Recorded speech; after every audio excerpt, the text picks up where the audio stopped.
함께 기도하겠습니다. 사랑해 주님, 새 하루 주셔서 감사합니다. 특별히 오늘부터 시작되는 추석 명절 가운데 하나님의 은혜가 우리 사랑하는 성도들의 삶 가운데 함께 하시기를 바랍니다. 주님, 모든 환경들 속에서 또 오고 가는 환경들과 또 교통 가운데 안전하게 하시고 우리 마음에 풍요롭고 넉넉한 마음을 주사 주님, 모든 가족들을 잘 섬기고 즐거움 가운데 하나님의 은혜를 나누고 풍성하게 돌아오는 이번 한가위 추석 되게 하옵소서. 예수님의 이름으로 기도드립니다. 아멘. 찬송가 569장 찬양하시겠습니다.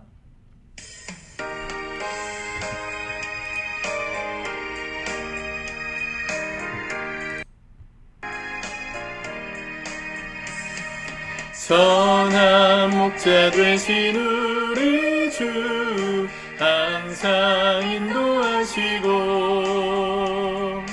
푸른 풀밭 좋은 곳에서 우리 먹여주소서. 선한 목자 구세주여 항상 인도하소서. 선한 목자 구세주여 항상 인도하소서.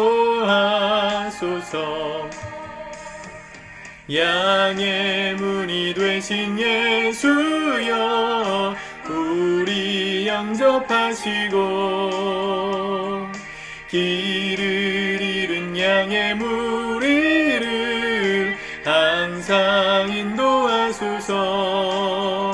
선한 목자 구세주여 기도 들어주소서. 선한 목자 구세주여 기도 들어주소서. 흠이 많고 약한 우리를 용납하여 주시고 주의 넓고 크신 은혜로 자유 얻게 하셨네. 선한 목자 구세주여 지금 나아갑니다. 선한 목자 구세주여 지금 나아갑니다.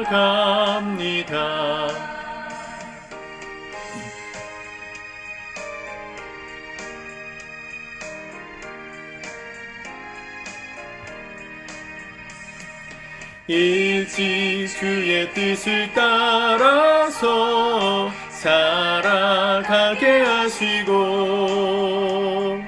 주의 크신 사랑 베푸사 따라가게 하소서. 선한 목자 구세주여 항상 인도하소서. 선한 목자 구세주여 항상 인도하소서. 아멘. 아멘. 오늘은 하나님의 말씀 열왕기하 8장을 같이 묵상하도록 하겠습니다. 1절에 보세요. 엘리사가 이전에 아들을 다시 살려준 여인에게 이르되 너는 일어나서 내 가족과 함께 거주할 만한 곳으로 가서 거주하라. 여호와께서 기근을 부르셨으니 그대로 이 땅에 7년 동안 임하리라 하니. 수넴 여인입니다. 주의 종 엘리사를 아주 극진하게 대접하고 늘 그가 머물 수 있는 장소와 또 물질을 제공했던 부유했던 여인. 하나님의 특별한 은혜를 입어서 아들을 낳았고 아들이 머리가 아파서 죽었다가 엘리사가 기적을 통해서 살렸죠. 그 수넴 여인의 이야기가 또 한 번 등장하는데 기근을 맞이하게 될 것인데 피하라. 7년 동안 임할 거니까 가족들과 함께 거주할 곳으로 가서 잠깐 머무르라.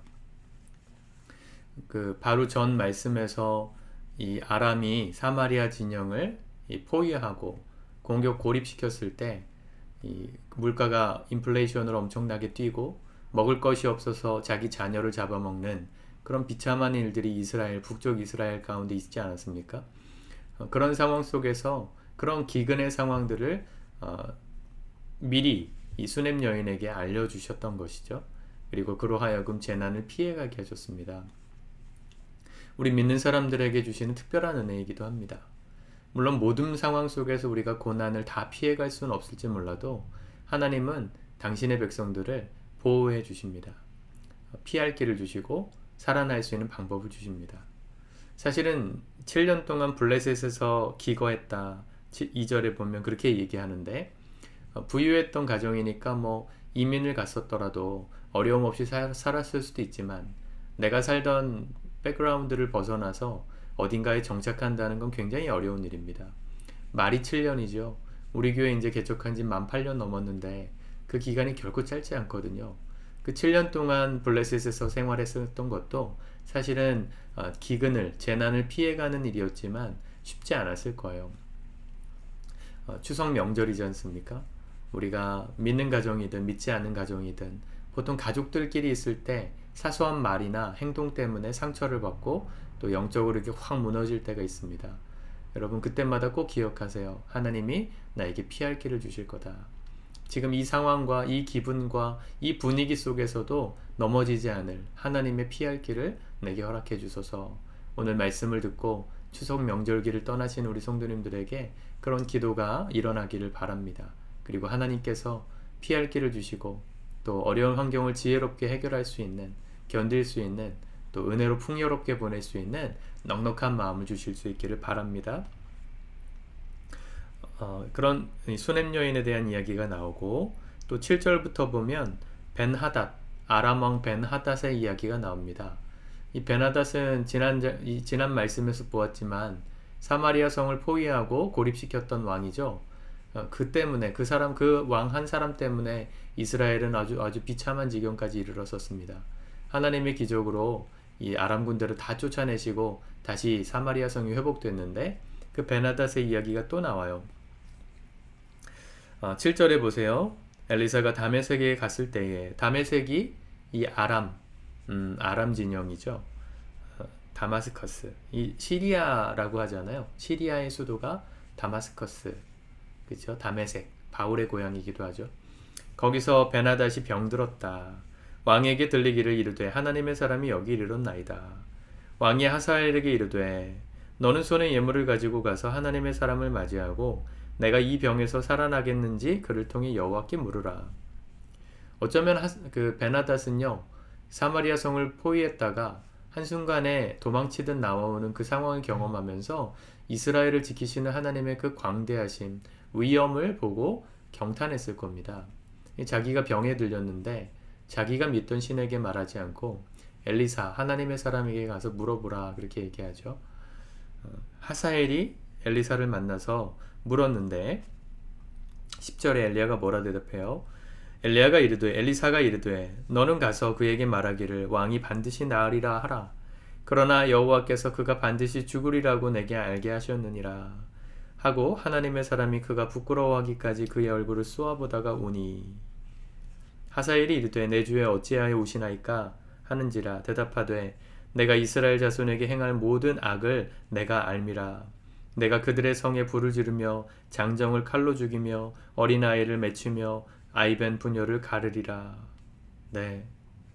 하사엘은 사실은 아람 이 벤하닷을 암살하고 이제 왕이 될 계획을 이미 가지고 있었습니다. 근데 엘리사가 그 미래를 본 거예요. 제가 요즘 가끔씩 그 유튜브에 다시 좀 요즘 스트리밍 되고 있는 도깨비 그 드라마를 가끔씩 보는데 드라마 거기 보면 도깨비로 나오는 공유가 누구를 딱 보면 그 사람의 미래가 보이거든요. 미래가 보이고 생사화복이 보입니다.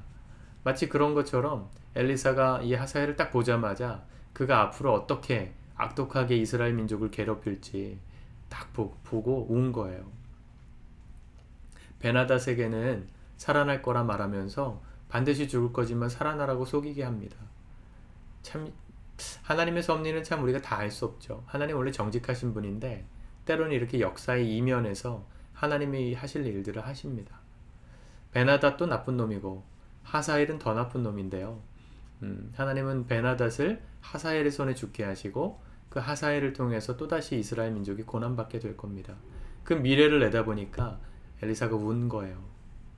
그 하나님의 뜻을 거스를 순 없지만 그로 인해서 고통받게 될 내 민족을 생각하니까 눈물이 나는 겁니다. 여러분, 이게 신앙생활입니다. 우리가 예수 그리스도를 믿음으로 영원한 천국에 들어가고 마지막 날 주님 다시 오시는 날 우리 다 주님과 함께 부활할 걸 믿어요. 승리할 그날을 기대하고 고대합니다. 알아요. 그렇다고 해서 이 땅에서의 눈물이 없는 게 아닙니다. 아픔도 없는 게 아니에요. 그날이 반드시 있을 것이고 하나님께서 하시는 그 섭리가 분명하게 알고 있지만 그 사이에서 일어날 아픔과 고난은 우리를 눈물 짓게 하는 날이 있다는 것이죠. 엘리사가 하나님께 기도 안 했겠어요? 하나님 굳이 이렇게 해야 합니까? 이 더 나쁜 하사엘이 왕이 되어서 이스라엘 민족의 고통을 가져다주는 도구가 되게 하시지 않으면 안 됩니까? 간구 안 했겠어요? 성경이 안 나오지만. 근데 하나님의 뜻은 거스를 수가 없었어요. 우리가 할 수 있는 건 뭡니까? 그 하나님의 선하심을 믿고 우리가 눈물을 흘리는 거죠. 하나님, 부디 이 시간들이 잘 지나가기를, 이 시간들을 통하여 우리가 더욱더 정결해지기를 그렇게 기도하지 않았겠어요? 여러분, 우리 인생 가운데 닥치는 고난, 아픔, 어쩔 수 없이 겪어야 되는 것들이 있을 수 있습니다. 우린 마지막 날 승리할 걸 믿지만 그 과정 속에 당하는 고난이 너무 아프기 때문에 때로는 눈물 짓는 날도 있는 거죠. 그래서 신앙생활을 공동체를 통해 하게 하신 것입니다. 함께 어깨를 걸고 함께 서로 아픔을 공감하며 눈물 흘리고 쓰러지지 않도록, 무너지지 않도록 지지해주고 어깨를 걸어주라고 우리 공동체를 허락하신 것이죠. 교회는 그런 곳입니다. 여러분, 추석 명절 때마다 사실은 가정들마다 좋은 일만 있진 않잖아요. 어쩔 수 없이 지나가야 되고 또 눈물을 흘릴 만큼 가슴 아픈 이야기가 있을지 몰라요. 그때마다 어떻게 해야 합니까? 하나님을 원망하기보단 서로 우리 사랑하는 지체 공동체들을 통해 사랑하는 성도들을 통해서 그 이야기들 함께 나누고 위로받으시기 바랍니다. 여러분, 목장을 꼭 하십시오.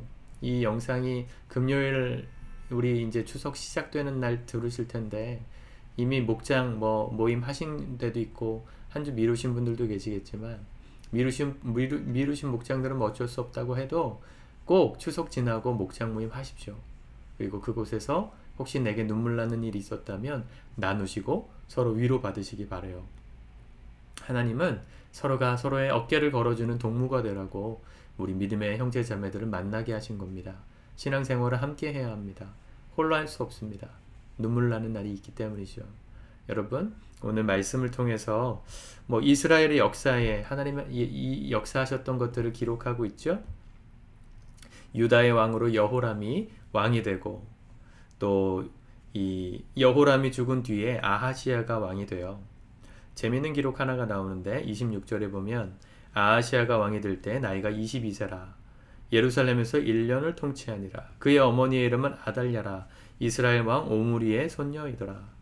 재밌지 않습니까? 남쪽 유다의 왕의 어머니가 이스라엘의 왕이었던 오므리의 손녀였어요. 오므리는 아합의 아버지거든요. 오므리와 아합, 이 이스라엘 역사상 가장 악한 왕 중에 한 사람이고 부자지간에 제일 악한 사람들이 이 두 사람인데 거기에 손녀, 이 아달랴라는 여인이 등장하죠. 왜 아하시아가 1년만 통치하게 되냐면 이제부터 내일부터 볼 말씀이 이스라엘 북쪽 이스라엘이나 남쪽 유다나 피바람이 불기 시작합니다. 왕들의 아들이 다 살해되고 더 이상 남자가 남아있지 않게 되자 결국 이 아달랴라는 북쪽 이스라엘의 정통성을 두고 있었던 아달랴가 남쪽 유다의 여왕이 됩니다. 유일무이한 여왕이에요. 그 이야기가 이제 앞으로 펼쳐질 건데 우리가 그 말씀들 역사 이면에 역사하신 하나님을 바라보고 또 묵상했습니다. 오늘 우리에게 주시는 말씀들로 받으시고 눈물 나는 일이 있어도 함께 위로하며 이 시간들을 묵묵히 걸어가는 하나님의 피할 길을 주시기를 간구하는 이 추석 명절 되실 수 있길 바랍니다. 기도합시다. 주님 감사합니다. 오늘 주님 말씀 붙들고 하루를 시작합니다. 어려운 환경 속에 또 고난받는 환경 속에 눈물 흘릴 만한 상황들이 있을지 모르지만 피할 길을 주시고 함께 어깨 걸어 위로할 공동체가 있으므로 위로받게 하셔서 하나님, 이 시간들을 통하여 우리가 더욱더 견고하게 세워져가는 은혜의 시간이 되게 도와주시옵소서. 명절을 명절답게 기쁘게 은혜로 보낼 수 있도록 지혜를 주시옵소서. 관계들 속에 평안을 주시옵소서. 감사합니다. 예수님의 이름으로 기도드립니다. 아멘.